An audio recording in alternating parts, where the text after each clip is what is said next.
физически опасен. Опасен, да, люди же там. Ну, это, по-моему, оксюморон, центральный мечеть не в центре города, да, ну как-то.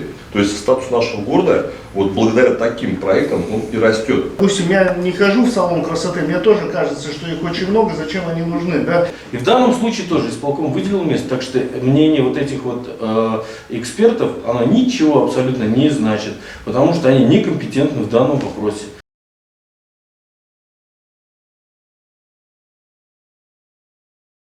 Вы, наверное, многие видели, буквально там на прошлой неделе появилось публичное письмо самых известных архитекторов города Казани с просьбой, там, к обращению к властям с просьбой перенести место строительства соборной мечети. То есть 20 числа была заложена основа, там, с участием президентов, гостей, муфтиев, да, то есть как бы мусульман большого количества, и планировалось, что будет строительство на месте парка Кырлай. И сейчас как бы, вот, появилось письмо как бы, казанских архитекторов, которые считают, что там ему не место, этому храму, потому что он как бы, некрасиво там смотрится, там смысл такой. И предложили 3 локации для мусульман. Локация заброшенный парк молодоженов в Речном порту, заброшенная радиовышка в Троицком лесу и пескобаза, то есть где-то там, не на освоенной территории, на берегу Волги, потому что это будет красиво смотреться. Как бы, как мы здесь все мусульмане, и каждый, наверное, из нас ходит на пятничную молитву и видит, что происходит в казанских мечетях. Вот, на ваш взгляд, то есть как бы первый вопрос, есть ли необходимость в этой мечети? Или это действительно будет просто красивый архитектурный объект, и его надо красиво разместить? И если он нужен, то каким он должен быть? Каким должна быть новая соборная мечеть города Казани? Ну, относительно мечети, на самом деле, во-первых, мне интересны те архитекторы, которые это предложили, то есть какого они вероисповедания в первую очередь. Потому что мне кажется, что это место как раз-таки очень хорошее для мечети, то есть учитывая, что там делают вокруг парковую зону, для людей это будет возможность прогуляться, проработать более мирное отношение к вообще религии ислам, что там все будут их рады видеть, и если еще плюс какие-то активности в рамках этой мечети будут развиты, вот как мечеть Ярдам развивается и очень много направлений, то здесь можно было бы сделать то же самое. И плюс ко всему, я думаю, что давно уже морально устарел этот парк аттракционов в этой зоне, и очень долгое время был такой черной дырой, а сейчас там будет что-то такое. Физически страшно выглядел, конечно. То есть, там, и он, там не физически, он был физически опасен. Опасен, да, Он люди же там опасен, застревали, да. там, это же ужас. И поэтому я надеюсь, что, наоборот, я считаю, что это место идеально подходит для этой мечети. Возможно, просто чтобы всем было спокойнее, нужно построить где-то храм недалеко, христианский. Ну, в общем, напротив реки построили. есть, ну тогда все окей. Однозначно мечеть соборная для Казани нужна, потому что ее у нас нет. Некоторые говорят, что вот у нас Кул-Шариф, а Кул-Шариф, извините, это музей официально. И вечерние и ночные молитвы там не проводятся. Там даже с таравих намазами там бывают проблемы, там, в зависимости от времени года, там, да, туристические, когда, если есть там какой-то. Поэтому, то есть это музей, это официально это не мечеть. Нам нужна мечеть, которая будет круглые сутки, да, значит, служить обществу. То есть здесь есть регламент, здесь есть юридическая сторона, принимается решение исполком города Казани. У них есть генплан, есть определенный регламент, у них есть материалы, да, у них есть документы, исходя из которых они выделяют место под мечеть. И в данном случае тоже исполком выделил место, так что мнение вот этих вот экспертов, оно ничего абсолютно не значит, потому что они некомпетентны в данном вопросе. У меня складывается ощущение, что просто кто-то болен исламофобией. Вот, и нуждается в лечении. Вот. Поэтому, давайте диагноз поставим. Поэтому вот диагноз такой. Исполком города Казани на основании, да, там, определенного регламента, да, на основании там, мнений специалистов, которые привлечены к данному вопросу, да, вынесла решение, приняла решение, выделила именно это место. И, на мой взгляд, как коренного казанца, я родился в Казани, у меня мама родилась в Казани, да, я вырос в самом центре города. Я считаю, это идеальное место для соборной мечети. А вот те варианты, которые предлагают вот эти архитекторы, по ним тоже могут возникнуть возражения. Там 2 парковые зоны, допустим. Вот где Адмиралтейская, чуть подальше они предлагают. Я как адвокат, я знаю, там 2-й следственный изолятор находится, мужской и женский. Вот а там, где они предлагают, я считаю, вообще, Нет. Оскорбление, да? И многие, да, будут возмущаться, где заброшенный парк, там, где речной порт напротив автовокзала, там железная дорога, вот вплотную проходит железная дорога, да, федеральная, там, это тоже, то есть всегда найдутся возражения. Поэтому вот есть полномочный орган, это исполком города Казани, вот они приняли решение, а он должен исполняться. Ну, тут еще удобно, никак прочитал, дорогу перешел, ты уже в ЗАГСе. Во-первых, вот во всех таких вот мусульманских мировых столицах вот красивые мечети, они всегда находятся в центре города, в черте города. Они всегда, вот, если взять Грозный, какие там красивые мечети, взять Ташкент, допустим, я тоже все эти мечети ходил, смотрел, посещал. Это не просто мечеть, это национальные достопримечательности, это очень красивые строения, здания с парковой зоной, с подсветкой красивой. Это просто уникальные. Лучше бы эти архитекторы подумали бы, как сделать эту мечеть красивой, чтобы она была уникальной. Вот вообще я, что еще хочу сказать. Вот, если вы заметили, вот был у нас Казан саммит, и к нам на Казан саммит, несмотря что сейчас идет непростые времена и спецоперации, да, к нам приехало 26 послов иностранных стран. К нам сюда в Казань приехали, это впервые такое как бы произошло, что столько много мусульман и исламского мира к нам сюда приехало. Почему они сюда приезжают? Потому что у нас очень толерантный город, и у нас здесь много конфессий, которые живут дружно в нашем городе. Такого тоже в мире нигде нету. То есть, и где у нас строится храм, строится мечеть рядом, да, и наоборот. Вот мы сейчас сказали про храм Казанской иконы Божьей Матери. Он же шикарный храм, тоже построен. Вот я тоже там был, на экскурсии ходил, я знаю отца Владыку, который там в этом храме, да, я туда гостей вожу. И вообще очень важно, вот я работаю с туристами и с гостями, и я знаю, как они наслаждаются нашим городом, как они ходят по музеям, как они ходят в Кремль, как они ходят. И это место, я считаю, тоже идеальным, потому что такая мечеть, такое сооружение, оно должно стоять вот прямо в центре города. Там у нас вид красивый открывается. Если брать про парк Карылай, это устаревший парк. Это же далеко не Диснейленд. Если бы там был Диснейленд, можно было бы еще вообще что-то говорить. Ну там это заброшенный парк, там еле-еле старые эти карусели, да, качели, там громко музыка играет, непонятно, там никакой концепции. А здесь, я думаю, что наши власти позаботятся о том, что будет лучшее архитектурное решение самых современных мечетей. Я думаю, что они уже ездят, смотрят по миру все мечети, и там, и мы вообще должны гордиться тем, что у нас такая мечеть будет в нашем городе, и она будет привлекать же туристов, к нам же гости приедут, и статус нашего города тем самым будет расти. То есть статус нашего города, вот благодаря таким проектам, он и растет. У меня скорее вопрос возникает, какой смысл в этом письме после того, как уже заложен камень. Это, мне кажется, просто на всякий случай мы еще были против, мне кажется, из этой серии. Да? Решение принято, и насколько это письмо вообще имеет значение. Да? Хорошо, я по поводу необходимости, для меня вот очевидно, что, правильно сказать, что Кул-Шариф, да, Кул-Шариф это же мечеть большая снаружи, маленькая снутри. Да, то есть, конечно, она никакой роли соборной не играет, да, то есть она не может играть, потому что она просто в действительности маленькая. Это скорее символ, да, то есть, а в случае с ханской мечетью, как она будет там называться, или у Мухаммеда, или еще как, тут прагматическое, есть очевидный прагматический. Здесь спрос на такой мечеть. Ну да, есть очевидный спрос, потому что у нас нету нормальной соборной центральной мечети, куда могут собраться все, да, чтобы просто даже была элементарная во время телетрансляции даже картинка, да, такая вот, да, что вот, чтобы более-менее отражала картину количества мусульман в городе, да, то есть вот это все. Вот, то есть это, по-моему, очевидно, что прагматическая причина есть. Кроме того, тут еще такой исторический экскурс важен, да, а город был разделен на две части, да, на русскую, условно говоря, и татарскую часть. Если вот в татарской части еще есть церкви, да, для крашиных там, да, и так далее, то в русской части тогда нельзя было строить.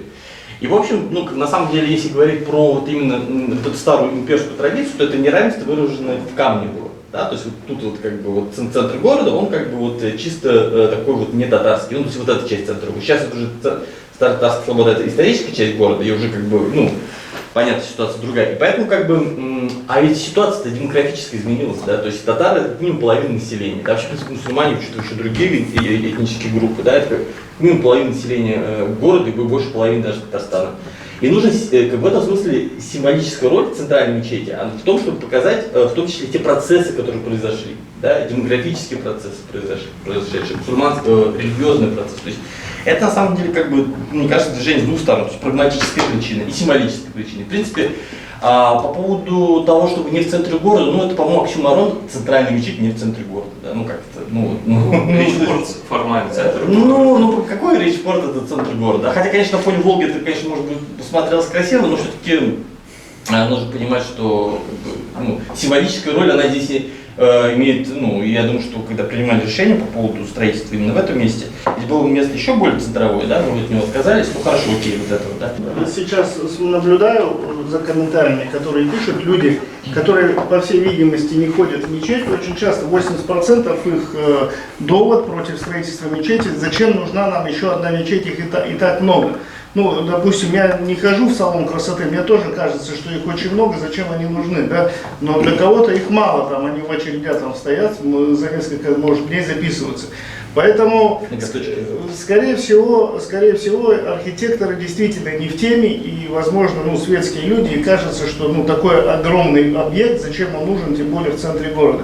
Плюс не учитывают вот эти, как вы сказали, те тенденции, которые происходят в обществе. Также не учитываются традиции мусульман. Действительно, мусульмане, а поскольку Татарстан все-таки является мусульманской республикой, мусульмане всегда строят соборные мечети в центре города. Даже вот я, будучи в бедных, в нищих странах, таких как Нигер, Мавритания, там все центральные мечети, у них своих денег нет, им строят, например, в Нигере Каддафи построил, в Мавритании там саудиты построили, но это огромные красивые мечети, находящиеся в центре города, которые всегда обозначаются на открытках, на каких-то марках и так далее, как символ столицы.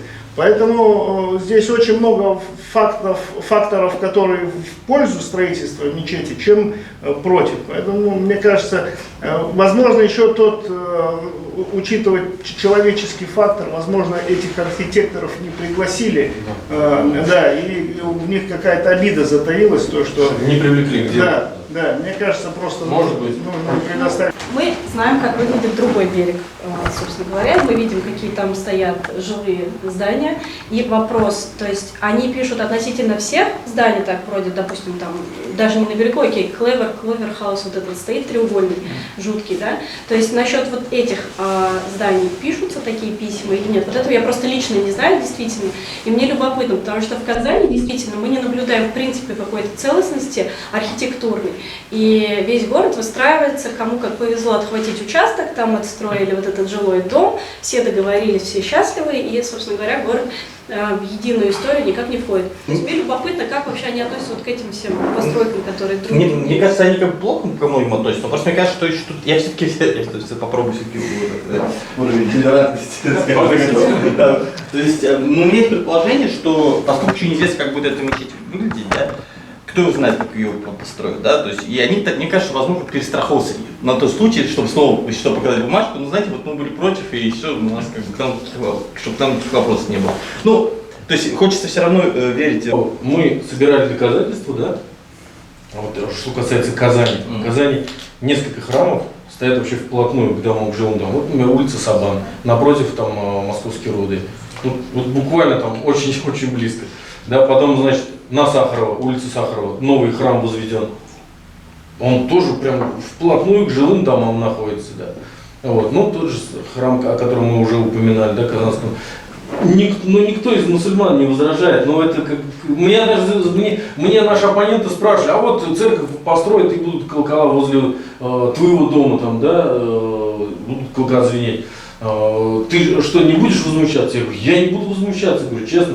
Даже если мне это не понравится, я в суд уж точно я не обращусь с заявлением, чтобы разрушить храм. Это просто как бы у нас так не принято. Это кощунство, даже мусульмане. Казанские это. В плане толерантности там не только мусульмане не возражают, там и на закладке камня у нас же и христианские лидеры присутствовали, владыка присутствовал на закладке камня. Они тоже только двумя руками за. И потом там же в плане колоколов, это же не ночной клуб. Вот если бы ночной клуб там строился, да, вот они бы, мне кажется, это, да, вот как бы они там реагировали. Вот, тоже тут же это если даже брать шумовую историю, ну, то от парка Крылай шума было, ну, на мой взгляд, намного больше, потому что там тоже играла непонятная музыка, там тоже там что-то там такое... Круглые сутки, причем без да, перерыва. круглые сутки без перерыва, точно.